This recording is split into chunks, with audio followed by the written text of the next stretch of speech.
और उसके माध्यम से एक फॉल्स नैरेटिव सेट किया जा रहा है। देखिए, ये बात सबको समझने की ज़रूरत है कि एसआईआर के पीछे की सोच क्या है। क्या ये बात सही नहीं है कि इससे पहले यही विपक्ष के दल, जिसमें कांग्रेस उनको लीड करती रही थी, लोकसभा के बाद ये लोग चुनाव आयोग के पास गए हैं ड्यूप्लीकेसी ऑफ द वोटर लिस्ट को लेकर, वोटर लिस्ट में हो रही धांधली को लेकर।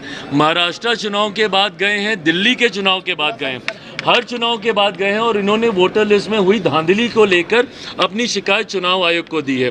अब आपकी शिकायत पे जब चुनाव आयोग फैसला ले रहा है या उसका समाधान निकालने, अब कैसे आप इसको ठीक कर सकते हैं? अगर आपको शंका है कि वोटर लिस्ट में धांधली हो रही है तो एसआईआर के माध्यम से ही होगा ना, इंटेंसिव रिव्यू के माध्यम से ही आप इसको सुनिश्चित करा सकते हैं। अब जब वो भी हो रहा है तो उस पर भी आपको शिकायत है। भैया, अगर आपको नहीं विश्वास बीएलओ पे, बीएलओ अगर आपको लगता है कि चुनाव आयोग के माध्यम से उनको स्थापित किया जा रहा है और अगर आपको उन पर नहीं विश्वास है तो आपके बीएलए क्या कर रहे हैं? भाई, मेरा भी एक अपना राजनीतिक दल है जिसका मैं अध्यक्ष हूँ, मेरे भी बीएलएज हैं, बूथ लेवल एजेंट्स हैं मेरे, जो हर चुनाव में सुनिश्चित करते हैं कि आपके मतदाताओं को या उस बूथ पे मतदाताओं को किसी तरीके की कोई कठिनाई ना हो। कागज़ पत्री में किसी तरीके की दिक्कत आ रही है, आप बीएलओ के माध्यम से उसको सुलझाइए।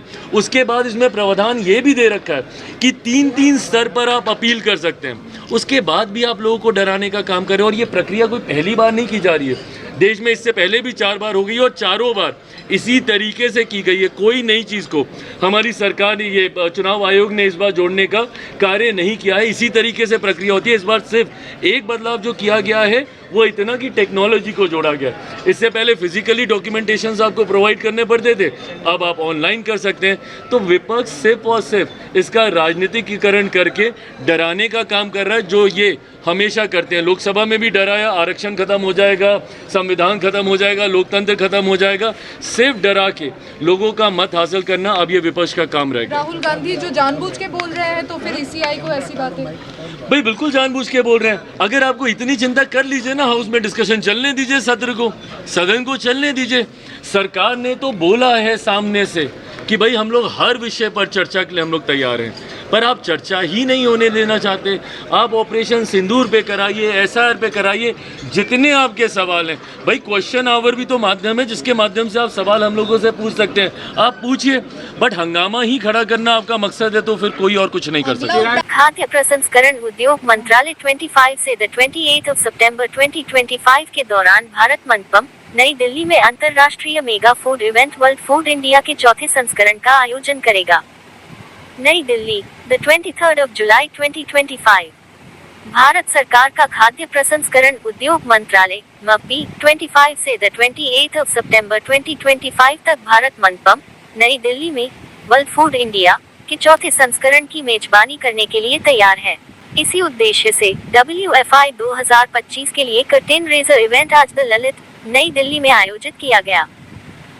इस कार्यक्रम के दौरान केंद्रीय खाद्य प्रसंस्करण उद्योग मंत्री श्री चिराग पासवान ने इस मेगा फूड इवेंट के प्रचार ब्रोशर, वेबसाइट और ऐप का अनावरण किया। श्री चिराग पासवान ने अपने मुख्य भाषण में सभी मंत्रालयों, उद्योगों और हितधारकों के प्रति उनके समन्वित प्रयासों के लिए हार्दिक आभार व्यक्त किया, जिसके परिणामस्वरूप इस विशाल आयोजन के तीसरे संस्करण की शानदार सफलता मिली। उन्होंने इस बात पर जोर दिया कि वर्ल्ड फूड इंडिया केवल एक व्यापार मेला नहीं है, बल्कि एक परिवर्तनकारी मंच है जिसका उद्देश्य भारत को खाद्य नवाचार, निवेश और स्थिरता के वैश्विक केंद्र के रूप में स्थापित करना है। उन्होंने कहा, प्रधानमंत्री श्री नरेंद्र मोदी के नेतृत्व में यह आयोजन स्थायी, समावेशी और भविष्य के लिए तैयार खाद्य प्रणालियों के प्रति हमारी प्रतिबद्धता को दर्शाता है।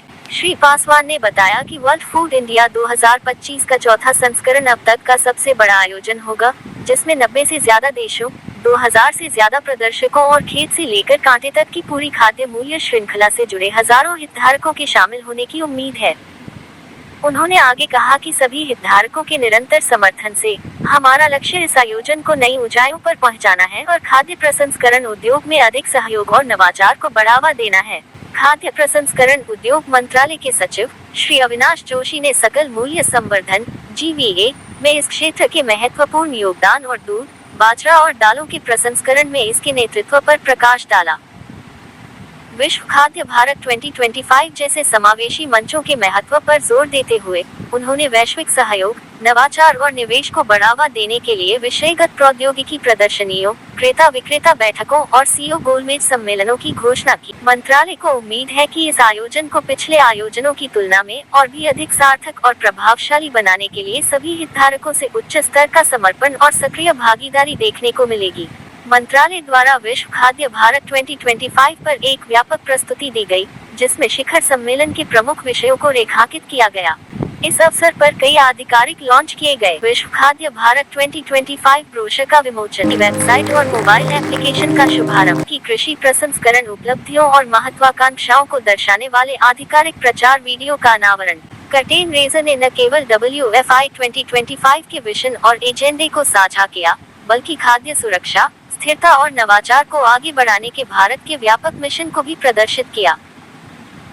आत्मनिर्भर भारत के लक्ष्यों पर आधारित और भारत के 2047 के विकास उद्देश्यों के अनुरूप WFI 2025 अभूतपूर्व वैश्विक निवेश आकर्षित करने, प्रौद्योगिकी अपनाने को बढ़ावा देने और पूरे उपमहाद्वीप में समावेशी मूल्य श्रृंखलाओं को बढ़ावा देने की आकांक्षा रखता है। फिक्की, राष्ट्रीय आयोजन भागीदार और Ernst and young LLP, world food India के लिए ज्ञान भागीदार, संबंधित हितधारकों के संपर्क में रहेंगे और उक्त आयोजन में खाद्य प्रसंस्करण उद्योग मंत्रालय का समर्थन करेंगे। कर्टेन रेजर में मंत्रालय के वरिष्ठ अधिकारियों के अलावा विभिन्न केंद्रीय मंत्रालयों, विभागों, राज्य प्रतिनिधियों और दूतावासों के प्रतिनिधियों की एक विस्तृत श्रृंखला ने भाग लिया।